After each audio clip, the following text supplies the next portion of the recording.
Okay, I'm going to be reading out of Zero Day, chapter 43. Darrow's biceps flexed as he pulled the oars across the glassy surface of the Potomac. It was Monday, after school, a perfect spring afternoon for the first regatta of the rowing season. The sky was a brilliant blue, dotted with puffy white clouds that looked like a child's finger paintings. A crowd of Darrow's classmates had assembled on the riverbank to cheer Cabot on as they faced off against three rival high schools. Archer Prep was in the lead, with Cabot a close second. St. Paul Academy and Riverside High came in at a distant third and fourth. The coxswain at the front of Darrow's boat shouted out a new command, "Power 10!" Darrow gritted his teeth and dragged his oars hard through the water, hands tightly gripping the smooth wooden handles. The 8-man shell pulled forward, just inching ahead of Archer. Darrow heard a cheer rise from the crowd.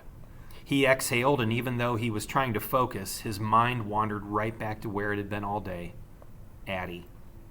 She hadn't been at school, and he was worried. For her, for his mother, for himself. The news yesterday that her kidnappers were dead should have come as a relief. Instead, Darrow was filled with dread. If Addie's kidnappers had been killed, who was the man that had attacked him in the parking garage? And why? Darrow felt like he was contemplating a trick SAT question, one with an obvious false answer, or maybe one that had no answer at all. Out of the corner of his eye, Darrow could see the Archer team gaining speed. He gripped his oars so tightly his knuckles strained against his skin. He couldn't let himself get distracted. That was all he'd been doing lately, and it was going to cost him this race. Maybe more. Darrow grunted, dropping his oars in the water. Sweat rolled down his cheeks as he pulled the handles. The finish line was straight ahead. Cabot and Archer were now neck and neck. "Power 20!" the coxswain yelled out. Darrow's muscles strained, but he rowed as hard as he could, keeping pace with his 7 teammates. Sweat burned his eyes, and he could barely see any more, just the outline of the rower in front of him, silhouetted by the late afternoon sun. More cheers rose up from the crowd, but Darrow tuned it all out, focusing only on the rhythm of his oars dipping into the water, the smooth glide of the shell, the sound of his own heavy breathing. 1, 2, 3, 4. The Cabot boat pulled into the lead again as they rapidly approached the finish. Darrow put everything he had into his last strokes, letting himself be one with the rhythmic motion of the oars. But just then, the Archer boat sped forward, crossing the finish line, a nose ahead of Cabot. "Check it down," the coxswain said as Cabot finished in second place. "Darn it!" Darrow let out a loud grunt and dropped his oars squarely in the water. The boat came to a stop. St. Paul and Riverside crossed the finish line in third and fourth. Darrow put his face in his hands, still breathing heavily. So close. The teams rowed their boats to the dock, and Darrow climbed out. His muscles ached, and he dripped with sweat.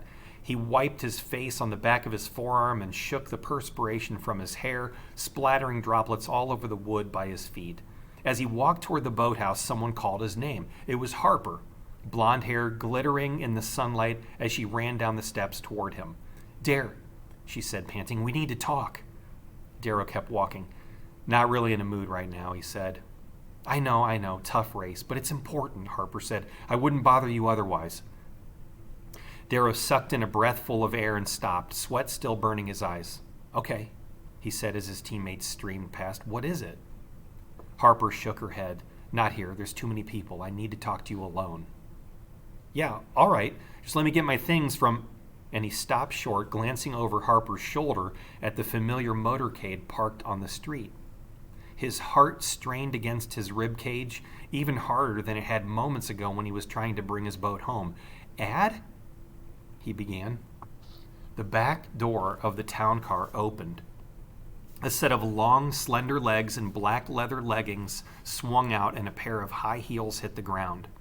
A girl emerged, wearing round sunglasses that covered half of her face. She leaned casually on the car, scanning the crowd. The heat rose in Darrow's cheeks. It couldn't be. The girl lifted her sunglasses She briefly caught Darrow's eye, biting her lip, and smiled ever so slightly, and then, with a flip of her golden brown hair, she slipped back into the car, and a moment later, it pulled away. Guess the question is, who's the girl?